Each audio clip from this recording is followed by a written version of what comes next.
ভিডিওতে যে সুন্দর জায়গাটি দেখছো এটি হলো চিতকুল, হিমাচল প্রদেশের কিন্নর জেলায় অবস্থিত, যাকে বলা হয় ভারতবর্ষের শেষ গ্রাম।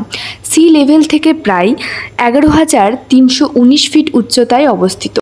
গ্রামটির প্রাকৃতিক সৌন্দর্য মনোমুগ্ধকর, যা ক্যামেরার মাধ্যমে বা ভাষায় প্রকাশ করা সম্ভব নয়। শীতকালীন সময়ে বেশিরভাগ স্থান বরফাবৃত থাকলেও আমরা যেহেতু সেপ্টেম্বরে গেছিলাম, ওয়েদার ছিল ভীষণ সুন্দর। দেবদারু গাছে মোড়ানো পাহাড়ের সাথে সাথে দূরে তাকালে বরফে ঢাকা কিন্নর কৈলাসেরও দর্শন পাওয়া যায়। এই নদীটি হলো বাঁশপা নদী, যার তীরেই অবস্থান করছে চিতকুল গ্রাম, ভারতের শেষ গ্রাম। জল ছিল বরফের মতো ঠান্ডা। আইআইটি দিল্লির সেন্টার অফ অ্যাটমসফিয়ারিক সায়েন্সের রিসার্চ অনুসারে চিতকুলেই কিন্তু সবথেকে ফ্রেশ এয়ার রয়েছে। বলা যেতে পারে স্মৃতির মূল আকর্ষণ কিন্তু এই চিতকুল গ্রাম। অস্বাভাবিক সুন্দর লেগেছে, আমরা অনেকটা সময় এখানে কাটিয়েছি, আমাদের তো আসতে ইচ্ছা করছিল না। এক কথায় অসাধারণ।